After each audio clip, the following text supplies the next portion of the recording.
Hi guys, I'm TehJonBro, and I'm about to make a point-and-click game for you because people were asking to see a point-and-click game tutorial or on how to make a point-and-click game, and I'm going to use ActionScript 2 because it's the best one.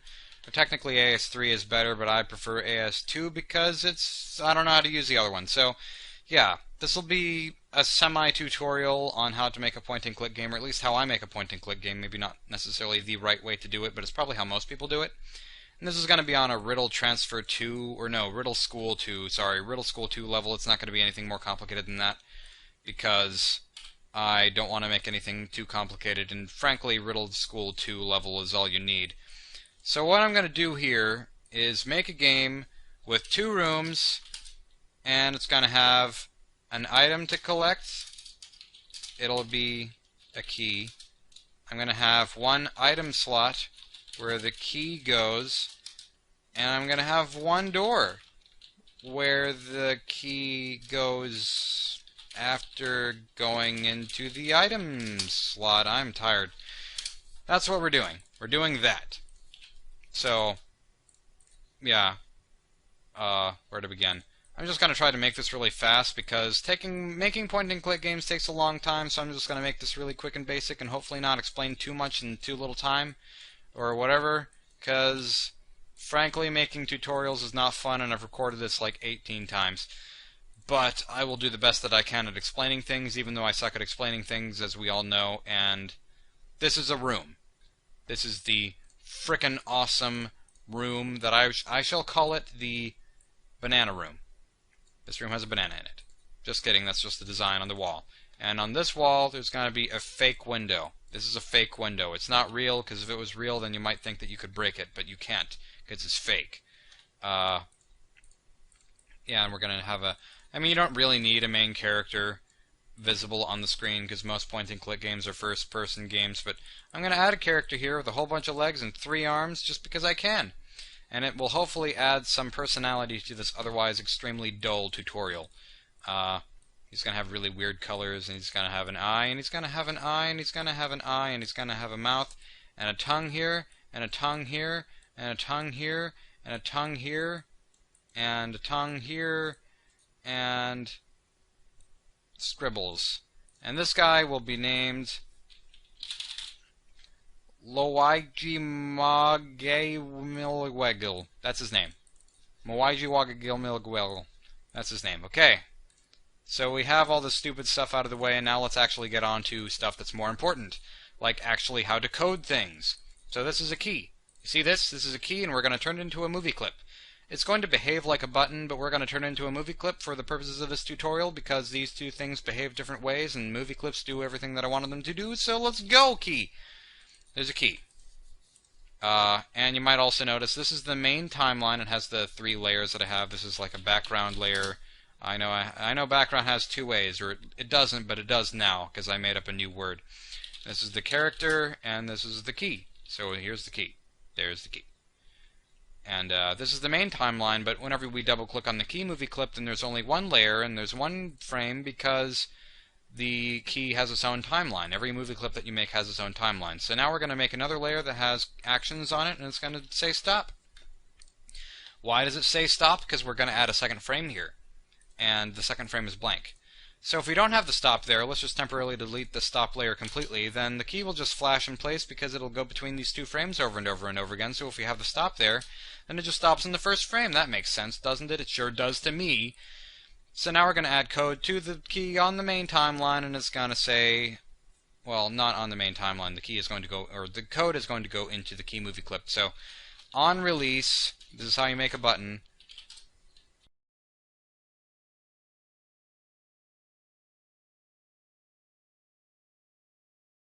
This, go to, and stop to. Technically, you don't need the this here, because the this is implied, and it means in this movie clip, it will go to and stop on the 2nd frame. So basically, on release means if you click and release the mouse button, the left mouse button, on the movie clip, then it'll go to the 2nd frame, and everyone's happy. Everyone's happy. It's a happy day.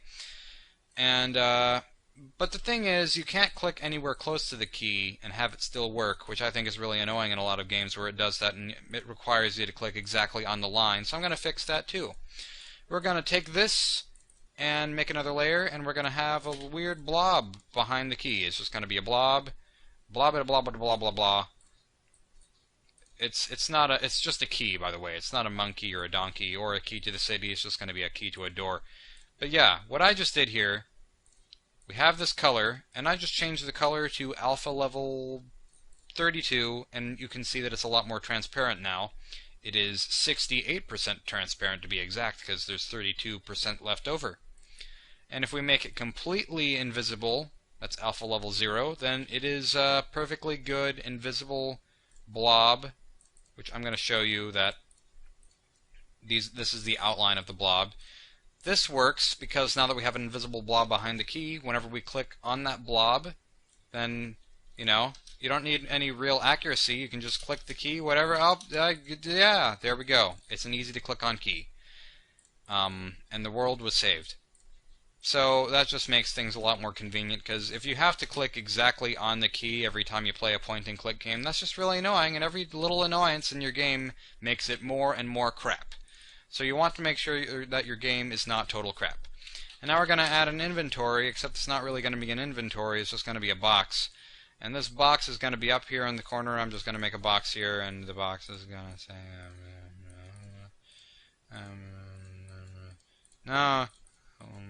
yeah, this box is now going to have its own... It's going to be its own movie clip. So we're going to name this one Todd. This one's name is Todd, because Todd is one of the world's funniest names, as is Bob. But anyone who has those names is probably a good person, and I shouldn't be hating on their name. I just think they're funny names because they're just so blunt sounding. Todd, Blob, Bob, Dob, da. Where was I? Oh yeah, I was making an item slot. Yeah, so in this movie clip here, this is going to be its own movie clip as well. On this movie clip, we're going to have the second frame be a key, or it's gonna have a key in it. What color was the key again? It was a green key. So we're going to make this. We're going to go back in and draw a green key here. See there, it's green. It's not blue. It's green. Just because. And first frame will have stop actions. So yeah, 2 frames in this. First one's basically blank, but it has the box still, and the second one has a key in the box. And then this key over here has the first frame with a key and the second frame without the key. And so now we're going to add some more stuff. On this movie clip, go to the properties and give it an instance name, which is different from the symbol name. So we could name this Todd if we wanted to, but we don't need to name it Todd. Let's name it something actually useful, like item slot A, even though we're not going to have any more item slots. But yeah, item slot A. So let's add more key to the code. Code to the... Shut up. And, blah, blah. Note that I'm adding root here. Did I already explain what the whole root argument was? Like, the main timeline is like the roots of a tree, and all the movie clips are branches on the tree. So we need to make sure that this root is here, because if you don't put the root here... this is all for the fact that we're going to add root item slot A. Yeah, if we just have item slot A, then it's going to think that you're talking about an item slot A that's in the key movie clip, except there's nothing there. So you have to refer back to the main timeline where the item slot A movie clip actually is. So we say root item slot A, go to and stop to. So now this and this will both go to and stop on their second frame whenever you click the key. As so. Ho! Mind explosion. Except not. So yeah, that just happened. Oh, wait a minute. Yeah, I'm trying to read. It's on my site. Let's go back to the desktop. Stuff. Yeah, this is just going to be named stuff. Sorry, I save out of habit. I didn't really mean to save this project in particular, but it's always a good idea to save. Make sure you save, I'd say, roughly every 5 seconds. That's not an exaggeration. Really seriously do it probably every 5 seconds. Not even kidding. Why did I add a layer here? Oh yeah, I was going to add something else that's new. Everything in this is going to be new, fresh, and exciting, except not, because this is pretty much what every point-and-click game in the world has. we're going to have an arrow here. It's going to be a big blue arrow. It's not a big blue bear and a big blue house. It's going to be an arrow, and we're going to name it Arrow, or Araru, or Wander, because Wander in Shadow of the Colossus has a horse named Agro or something, I think. Unless it's Arrow. I don't know. Those two things reminded me of each other for some reason. Now, my brain's trash. My brain is a trash can. Please feel free to throw your banana peels inside of it, and we're going to add code to this that says on release, root, go to, and stop to. So basically, we're going to have a second frame here. Let's add ActionScript here that says stop on the first main frame of the main timeline. Not main frame as in insane in the main frame or in the membrane, but in this main timeline we're going to have two frames. We want to keep the inventory that's connected in both of those frames. We want to not have the key there. We want to have the character somewhere on here, but not in the same place. And a different background, so let's draw a different background. I'm pausing not because I have nothing to say, but because I think it's refreshing to have stops and commentary sometimes. Particularly whenever you're focusing on drawing stupid-looking lines like this that look like stick people. See, those are the arms and those are the legs, and except it's actually a room. See, it's a room.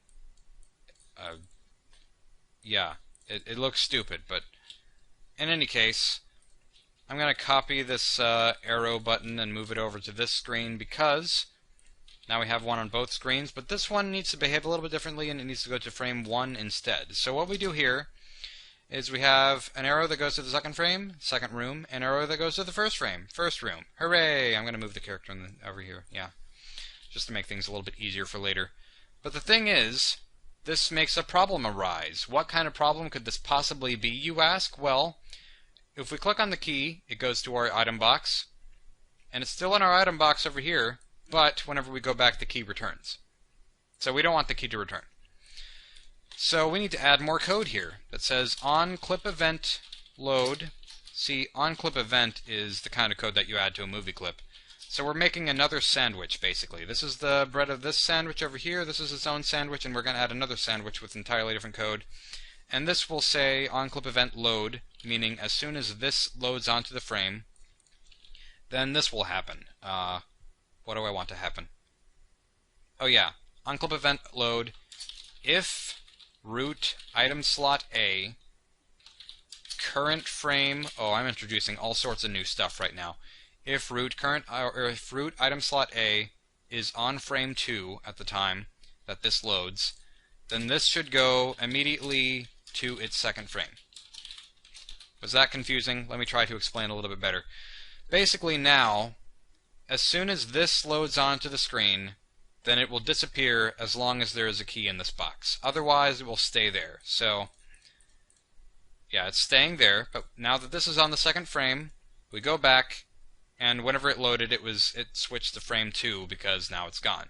See, that's what you want to have. That's that's the good thing to do. That is what the good person does. That is what every good person should do in the entire world, whether they're running the country or just feeding children or throwing parties at people's houses. This is the good thing to do. What? Anyways, yeah. Now that that's there, you know what, actually, I'm going to change this up a little bit more, because we might actually add more than 2 frames to this movie clip, so let's change this, because if this is on frame 1, that means that the key is not collected yet. If it's on any frame after 1, then it means that you've collected the key at least once, and you probably don't want to collect it again. So I'm going to change this to say if the current frame is more than 1, because that implies 2, 3, 4, 5, every number after 1 that isn't 1. So that's just going to be useful later. Anyways, now we're going to add a door. Okay? We're going to add a door. We're going to make this key open a door. So exciting. I don't know how to make this exciting. There's not even any music. Maybe I'll add music to this. But how long have I been going on? 14 minutes? Am I going to find 14 minutes worth of music? Probably not. Anyways, hopefully this is exciting for people who are hoping to learn new things. And if you're not, then I'm sorry that this is hardly entertaining at all.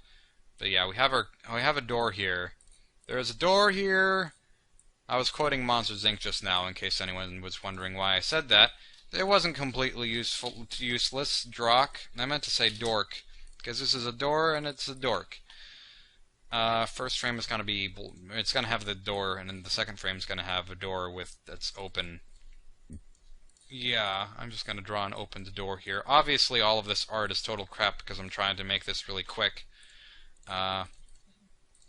There's a door that's open now.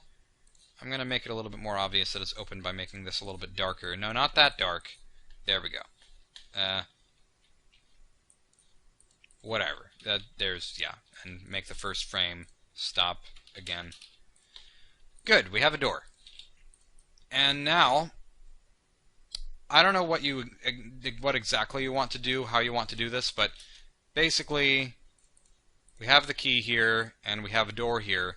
We could make it to where either we click on this and the door opens, or we click on the door and it opens because it uses... I don't know, I think this makes more sense to click on the key to open the door. So what we're going to do is this. The door is on the second frame, right? Door is on second frame, so of the main timeline. So we're going to go into the item box now, still in the main timeline by the way, clicking on that, going to its actions, and saying on release if this current frame 2, and by the way I don't mean current frame more than 1, I mean current frame exactly, or that's less than 1, but I mean current frame 2 because 2 is going to be the only frame with a key in it. However, I want to add a third frame that doesn't have anything in it at all. So blank keyframe, or blank box, key box, and then blank box again. And this will make sense in a little bit, hopefully, if I'm explaining this well enough. If this current frame 2, whenever we click it, then we need to give the door an instance name too. Let's name it door with a capital letter for some reason.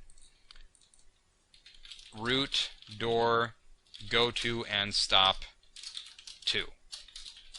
So yeah, we have all that. On release, if this current frame 2 root door or go to and stop 2, which means, you know, if we click on this now, nothing happens. However, if it's on frame 2, then we can click it and the door will open. But that doesn't make any sense because the key is still there, so we need to have this also go to and stop 3. So now it goes to a third frame. Oh, wait a minute, whoops. Oh, sorry. If root current frame 2, I messed that up entirely. Yeah. If root current frame 2, okay. Now wait a minute. I had it right the first time, but I didn't do it quite right. If this current frame 2 and root current frame 2, yeah. This is kind of complicated. You need the AND here, because we want to make sure that this has the key in it we want to make sure that we're on the frame with the key at the same time that we're on the frame in the main timeline with the door in it so that all this works. Yeah, this is a little bit complicated, but this is one of the easier games, or one of the easier types of games to make. So, if you're looking to have a career in gaming, or game design, then point-and-click games are probably where you want to start. So yeah, because this went to the third frame instead of the first frame, even though both are blank, there's not going to be a key here because the key responds to what frame this is on. But then we have the problem of the door closing again, so we want to make sure that we have a very similar code to what was in the key here on the door. So let's just kind of copy and paste that. If item slot A, let's see, what do I want? If item slot A current frame is less than 2, then this will go to and stop. No. There we go, yeah. If item slot A is beyond the frame with the key, then this goes to and stops on the second frame. So there we go. That all works. And since I've really pretty much gone over everything, I'm just kind of repeating things now. I'm just making the door say on release if this current frame 2, this is just kind of a culmination of all the knowledge that we've learned up to this point. Then maybe root go to and stop 3. And what this means is if the door is on the second frame where it's open and we click it, then the main timeline goes to frame 3, where I'm just going to have a silly little stupid message that says, "You win!" So here we go. Here's our finished game. We open and we win. Yeah, that's how you make a point-and-click game. Hopefully that made sense. If you have questions, then